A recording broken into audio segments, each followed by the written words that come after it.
이 시간 말씀 보도록 하겠습니다. 하나님의 말씀 누가복음입니다.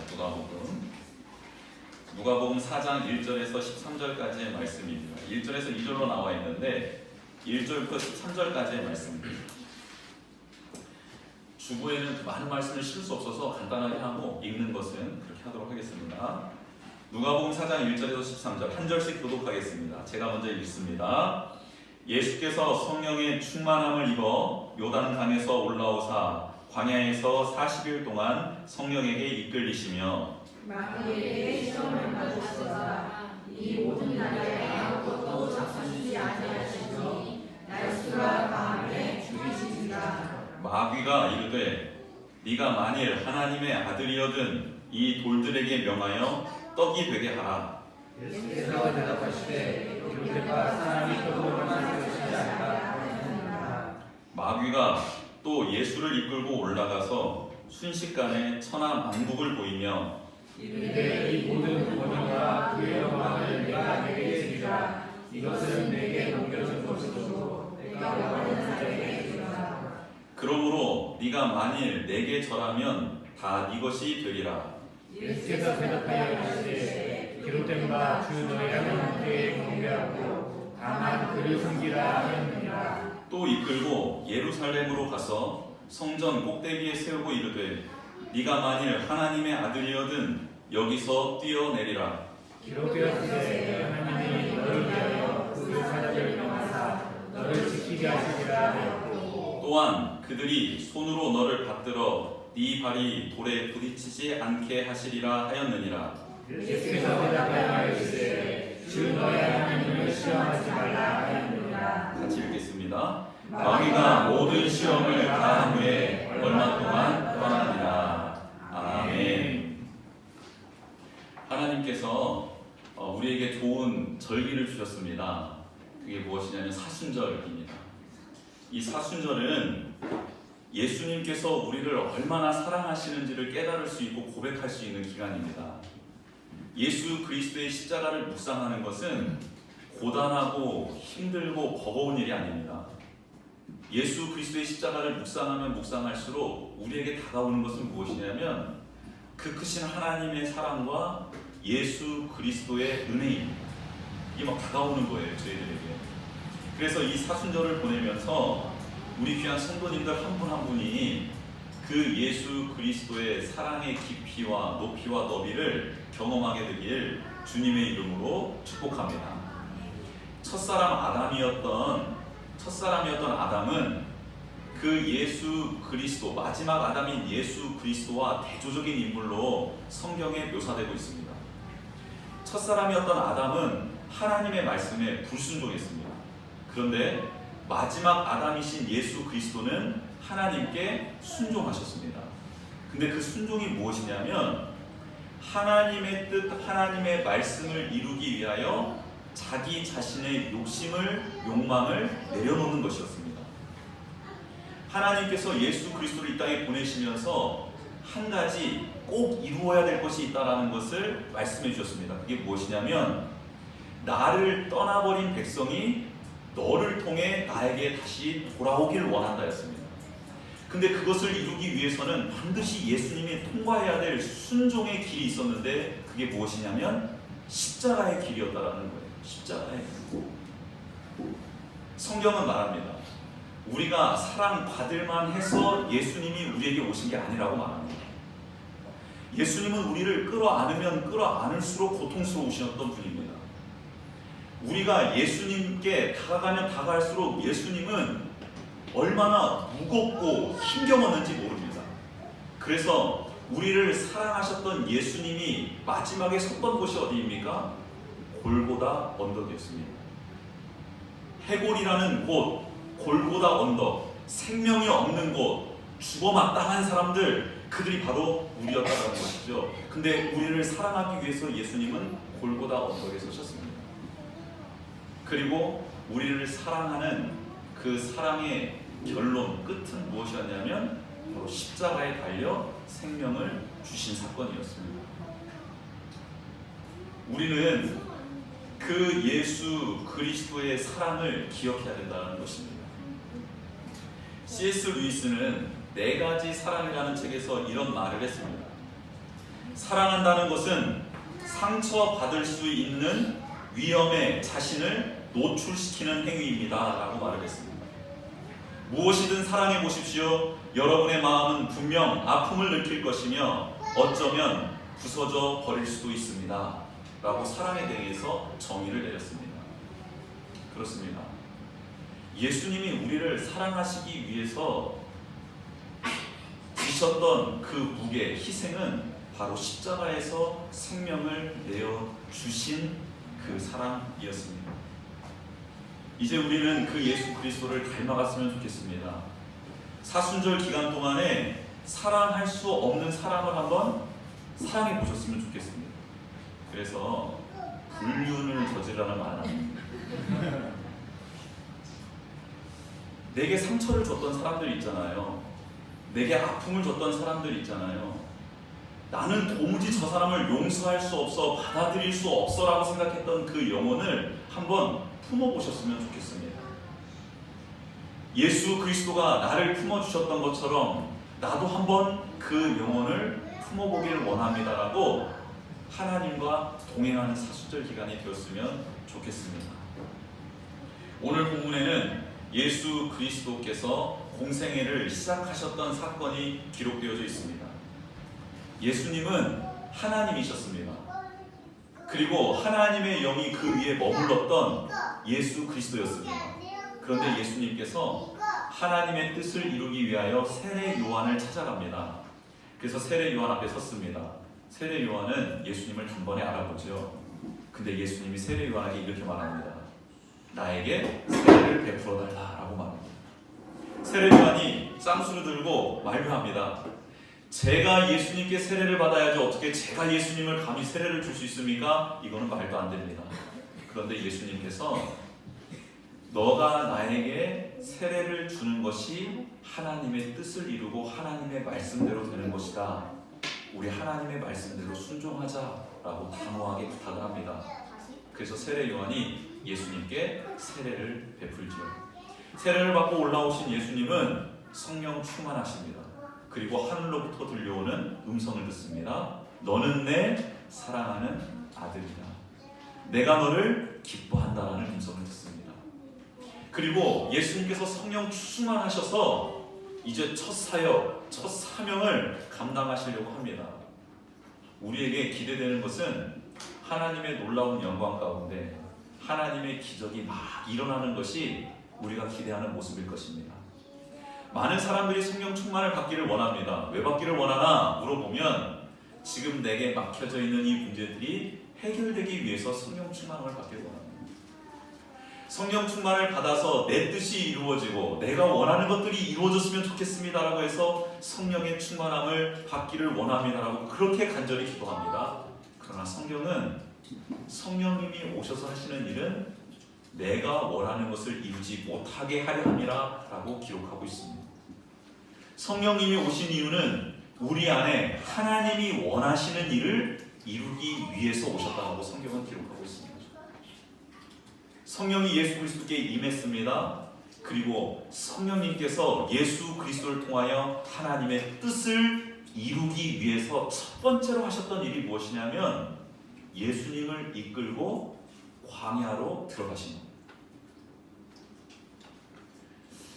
겁니다. 성령 충만 받고 싶었는데 갑자기 오늘 성경 말씀 보니까 성령 충만을 받으면 광야로 들어가야 된다니까 잠깐 좀 이렇게 머뭇머뭇거려지는데 근데 그럴 일이 아닙니다. 오늘 성령 충만을 받으신 예수 그리스도께서 들어가셨던 광야는 히브리어로 미드바르라고 합니다. 미드바르. 광야를 히브리어로 미드바르라고 해요.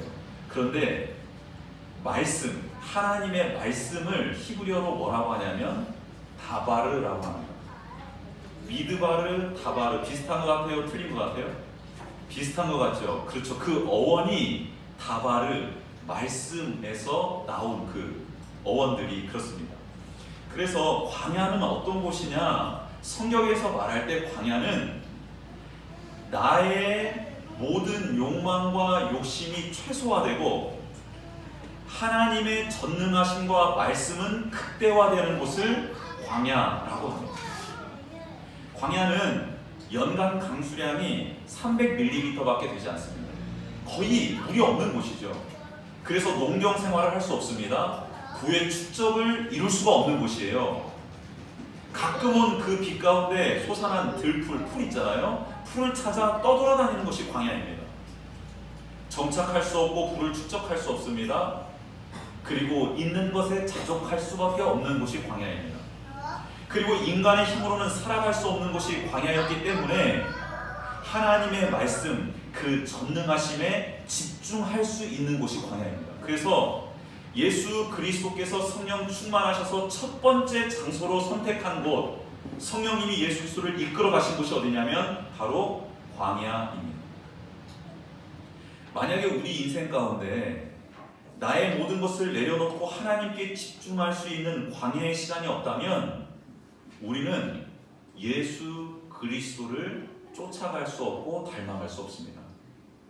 그런데 만약 우리 인생 가운데 하나님의 말씀이 극대화되고 나의 욕망이 최소화되는 광야라는 곳을 경험할 수 있다면 우리는 하나님이 어떤 분이신지를 바로 알고 그 하나님의 뜻 가운데 순종하며 나아갈 수 있게 되는 것입니다. 오늘 예수 그리스도가 첫 번째로 갔던 곳은 바로 광야였습니다. 이스라엘 백성이 출애굽에서 첫 번째로 들어갔던 곳도 광야였지요. 그 광야는 물이 없습니다. 먹을 게 없었습니다. 그래서 광야에서는 하나님만이 공급해 주실 수 있는 물을 맛볼 수 있었고 하나님의 능력으로만이 가능한 만나와 메추라기를 통해서 이스라엘 백성들이 양식을 삼을 수 있었던 것입니다. 광야는 낮이 되면 너무너무 뜨겁습니다. 밤이 되면 너무너무 춥습니다. 살 수가 없는 곳이죠. 그래서 하나님은 그 광야에 이스라엘 백성을 위하여 불기둥과 구름기둥으로 그들을 친히 인도해 주셨던 것입니다. 그렇습니다. 광야에서 하나님께서 이스라엘 백성에게 들려주고 싶으셨던 것은 이 메시지였습니다. 너희들은 나에게 집중해야 산다. 너희들은 내가 없으면 살아갈 수 없다라는 것을 알려주고 싶었던 것입니다. 예수님 또한 첫 번째 공생애를 시작하는데 하나님이 계시지 않으면, 하나님 말씀이 임하지 않으면 저의 공생애는 이루어질 수 없습니다라고 고백하며 성령님께 이끌려 광야로 들어가게 된 것이죠. 그곳에서 예수님은 성령님의 감동으로 금식을 하시기 시작합니다. 장장 40일 동안의 금식을 합니다. 근데 그 금식이 끝나갈 때쯤에 마귀가 와서 예수 그리스도를 시험합니다. 여러분, 하나님의 영으로 하나님의 말씀으로 충만했던 창세기 1장에 2장에 등장하는 에덴 동산이라는 곳이 있죠. 그곳에서도 사탄이 뱀의 모습을 해서 첫사람 아담과 하와를 유혹했던 장면이 나옵니다. 똑같이 마지막 아담이신 예수 그리스도, 하늘로부터 오신 예수 그리스도도 첫사람 아담, 흙으로부터 왔던 아담을 넘어뜨렸던 것처럼 하늘로부터 오신 마지막 아담이신 예수 그리스도도 넘어뜨리기 위해서 마귀가 시험하러 내려온 겁니다. 예수님마저 마귀의 꼬임에 넘어가서 하나님께 불순종하게 된다면 우리 인류의 구원은 사라져버릴 수 있기 때문에 마귀는 절호의 찬스를 타고 이 땅에 다시 예수님 옆으로 찾아옵니다. 굶주리셨던 예수 그리스도께 이렇게 말을 하지요. 이 돌, 정확히 돌을 가르친 겁니다. 성경에 보면 정과사 더가 붙습니다. 이 돌을 가지고 떡을 만들어 먹어라 라고 예수님을 설득합니다. 그런데 여러분, 예수님은 돌을 떡으로 만들 수 있는 분일까요? 아닐까요? 만들 수 있어요? 확신하십니까? 그렇죠. 예수님은요, 돌을 떡으로 만들 수 있을 뿐만 아니라 돌을 뭐 드시고 싶으세요? 치킨으로 만들 수도 있고 족발로도 만들 수도 있고 뭐 드시고 싶은 거 말씀하시면 예수님은 다 만들어 줄 수 있어요. 그런데 그 능력을 주신 분이 누구시죠? 하나님이시죠.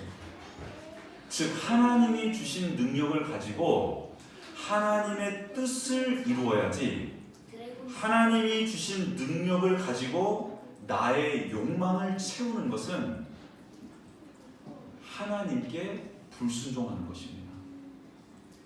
이거를 지금 사탄이 시험하는 거예요. 너에게 능력이 있잖아. 하나님이 너에게 은사를 줬잖아. 하나님이 너에게 은혜를 베풀어 줬잖아. 그걸 가지고 지금 급한 너의 욕망을 채워라. 지금 급한 너의 욕구를 채워라. 이게 급한 것 아니야? 라고 지금 예수 그리스도를 시험하는 겁니다. 유혹하는 겁니다. 근데 예수 그리스도께서 이렇게 말씀하시는 거죠. 그래, 나는 하나님의 아들 같다. 그래서 이 돌들로 떡을 만들 수 있어.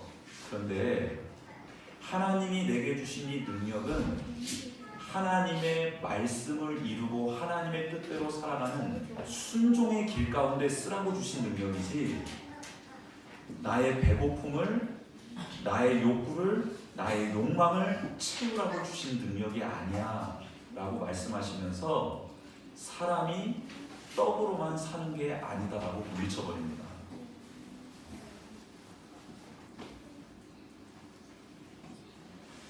에덴 동산에 아담과 하와에게 하나님이 능력을 주셨어요. 어떤 능력을 주셨냐면 동물들과 소통할 수 있는 능력을 주셨습니다.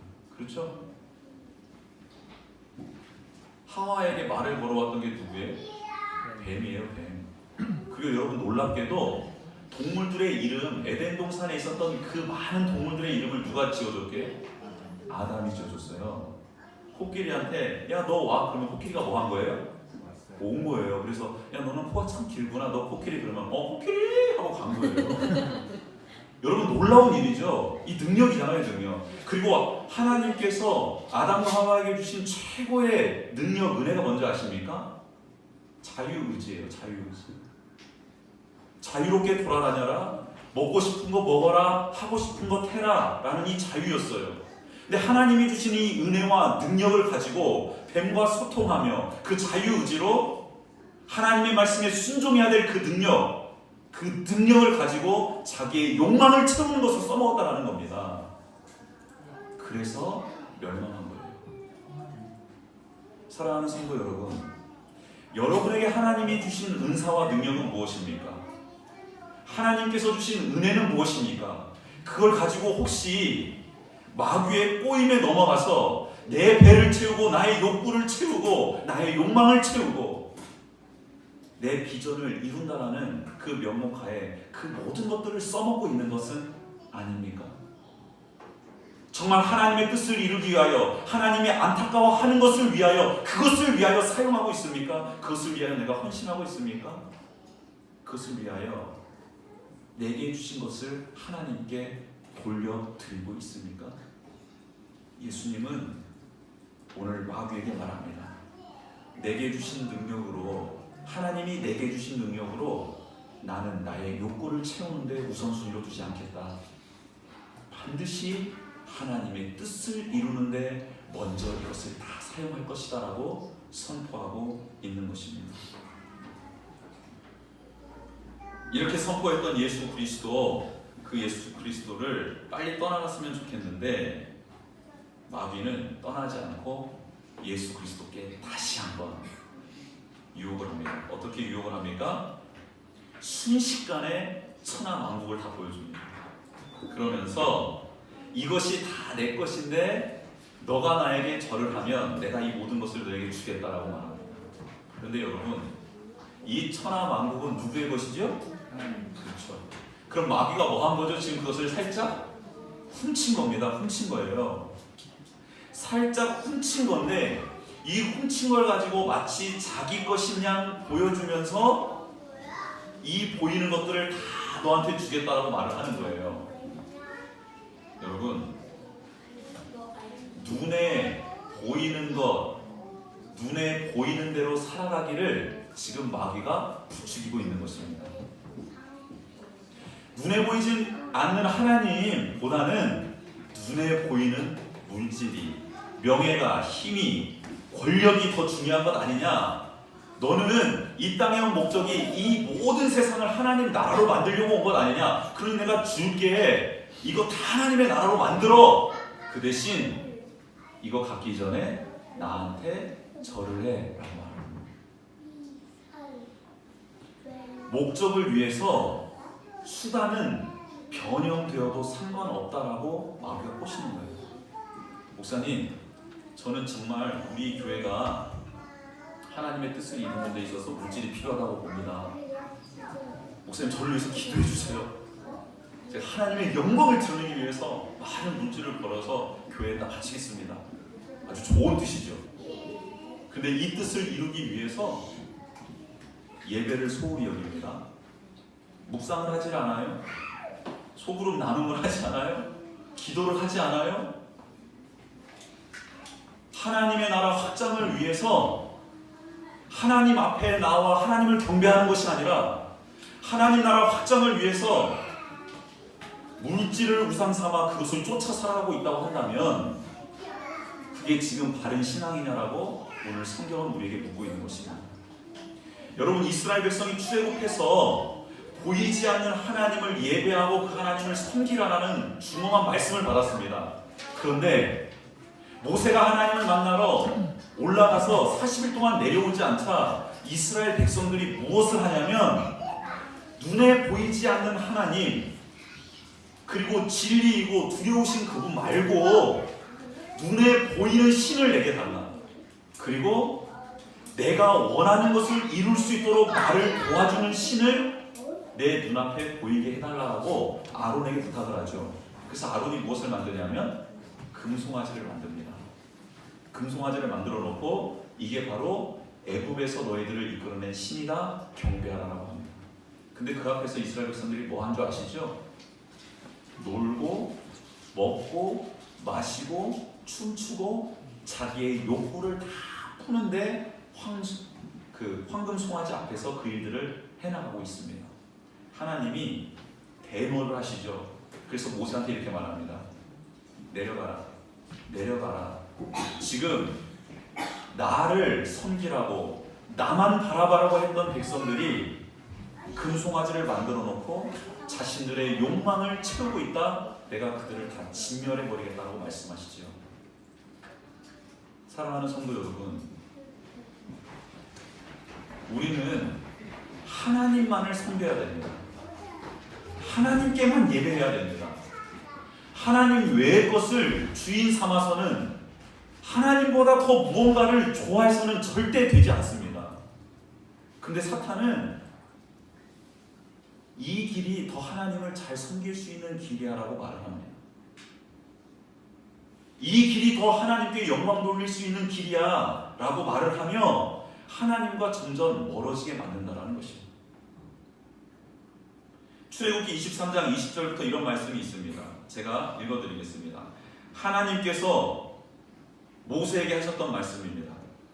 내가 사자를 네 앞서 보내어 길에서 너를 보호하며 너를 내가 예비한 곳에 이르게 하리니 너희는 삼가 그의 목소리를 청종하고 그를 노엽게 하지 말라. 그가 너희의 허물을 용서하지 아니할 것은 내 이름이 그에게 있음이니라. 네가 그의 목소리를 잘 청종하고 내 모든 말대로 행하면 내가 네 원수에게 원수가 되고 네 대적에게 대적이 될지라. 내 사자가 네 앞서 가서 너를 아모리 사람과 헷 사람과 브리스 사람과 가나안 사람과 히위 사람과 여부스 사람에게로 인도하고 나는 그들을 끊으리니 너는 그들의 신을 경배하지 말며 섬기지 말며 그들의 행위를 본받지 말고 그것들을 다 깨뜨리며 그들의 주상을 부숴라 라고 명령하십니다. 한마디로 하나님 외에 우상을 섬기지 말라고 말합니다. 여러분, 그러면 하나님께서는 우리에게 아무것도 주시지 않는 분일까요? 그렇지 않다라는 것이죠. 하나님도 우리의 필요를 채워주시는 분이시죠. 그런데 우리로 하여금 그것을 섬기라고 주시는 게 아니라 그것을 가지고 선용하라고 주시는 것입니다. 저에게 하나님이 물질을 주셨을 때 그 물질을 가지고 제가 더 하나님을 예배하고 하나님을 찬양하게 되면 그것은 하나님이 주신 게 분명하고요. 내게 하나님께서 내게 물질을 주셨는데 그 물질을 가지고 내가 하나님 아닌 다른 것들을 섬기고 따르고 즐거워한다면 그것은 하나님이 주신 게 아닙니다. 건강도 마찬가지예요. 자녀도 마찬가지입니다. 기업도 마찬가지예요. 직장도 마찬가지입니다. 그것들을 통해서 내가 더 하나님께 나아갈 수 있으면 그것은 하나님이 주신 것인데요. 그것을 통해서 내가 하나님과 더 멀어지게 된다면 그것은 사탄의 유혹거리, 미혹거리라는 것입니다. 예수님이 어떻게 물리치시나요? 예수 그리스도께서 물리치신 장면, 그 말씀을 한번 볼까요? 8절 말씀입니다. 우리 8절 말씀을 같이 한번 읽어보도록 하겠습니다. 8절 말씀 시작. 예수께서 대답하여 이르시되 기록된 바 주 너희 하나님께 경배하고 다만 그를 섬기라 하였느니라. 아멘. 정확합니다. 주 너희의 하나님께 경배하고 다만 그를 섬기라 하였다. 하와도 에덴 동산에서 그 사탄의 유혹, 마귀의 유혹을 물리칠 때 하나님의 말씀을 정확히 알고 있었다면 물리칠 수 있었습니다. 그런데 하나님의 말씀을 아전인수격으로 해석을 하죠. 죽을까? 죽을 수도 있다고 말씀하셨어라고 하나님의 말씀을 정확하게 선포한 게 아니라 자기의 식대로 재해석해서 선포를 했죠. 그게 문제였습니다. 하나님의 말씀을 선포하려면 알려면 정확히 아는 우리가 되었으면 좋겠습니다. 대충 알면은 다 넘어가 버립니다. 근데 정확히 알면 그 말씀을 선포해서 마귀의 유혹을 물리칠 수 있습니다. 마지막 시험거리는 무엇이었냐면 그렇게 네가 하나님을 신뢰한다면 그 신뢰하는 하나님의 역사를 내 앞에서 보여봐라는 게 마귀의 유혹이었습니다. 성전 꼭대기로 오늘 데리고 올라가서 너가 만약에 하나님의 아들이라면 뛰어내려라, 천사가 너를 받들어 줄 것이다 라고 시험을 합니다. 이 시험은 너가 그렇게 신뢰하는 하나님이 너를 보여줄 거니까 그 하나님 신뢰하는 거 보여봐 이 말이에요. 우리에게 이렇게 말할 수 있죠. 사탄이 야 너 하나님 그렇게 믿는다면 신뢰한다면 뛰어내려봐. 그러면 사람들이 너가 하나님의 사람인 거 다 알 거 아니야? 라고 말할 것 아닙니까? 그러면 제 입장에서 제가 뛰어내린다고 봅시다. 하나님 믿습니다 하고 뛰어내려요. 진짜 근데 하나님이 날 받쳐준 거예요. 할렐루야. 그럼 사람들이 저를 어떻게 보겠습니까? 이야 정말 하나님의 사람이구나, 하나님의 종이구나. 그런데 한 시간이 지난 후에 내가 뛰어내린 것을 본 적 없는 사람이 온 거예요. 그럼 사람들이 뭐라고 할까요? 저 사람이 뛰어내는데 진짜 안 죽었어. 그러면 나를 뛰어내린 장면을 못 본 사람들이 저한테 한 번 더 뛰어내려 보라고 하겠죠. 그러면 저는 또 뛰어내리게 되겠죠. 그러면 사람들이 또 우와 하겠죠. 몇 번 본 사람들은 질릴까요? 안 질릴까요? 질리죠. 그래서 이제 성전에서 뛰어내리란 말 하지 않고 그보다 더 심한 것을 보여달라고 하겠죠. 그리고 더 심한 것을 보여주기 위해서 나는 또 하나님을 신뢰한답시고 또 뛰어내리기 시작하겠죠.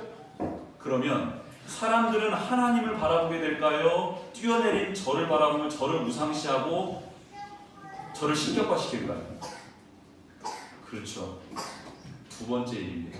즉 저는 이제 하나님을 떠나 나를 바라보는 사람들을 만족시켜 주기 위해서 그 명예를 유지하기 위해서 그 인기를 유지하기 위해서 저는 혈안이 되어서 살아갈 수밖에 없게 될 것입니다. 여러분 하나님이 우리와 함께 하신다라는 신뢰는 내가 어떤 기적적인 일들을 막 행하고 위험천만한 일 가운데서 구원받아서 하나님이 나를 사랑하고 계신다, 하나님이 나와 함께 하신다가 아니고요. 예수님처럼 하나님이 함께하는 사람은 낮아지고 희생하고 섬기고 사랑함으로써 삶 속에서 하나님이 함께 계시는 것을 보여주는 사람이 바로 하나님과 함께하는 사람입니다. 오늘 예수 그리스도는 그래서 그 사탄의 말을 단호하게 거부합니다. 뭐라고 말합니까? 하나님을 시험하지 말라는 거예요. 하나님을 시험하지 말라는 거예요. 여러분, 우리가 하나님을 시험할 수 있어요. 하나님 저를 사랑하신다며요. 근데 왜 이렇게 안 됩니까?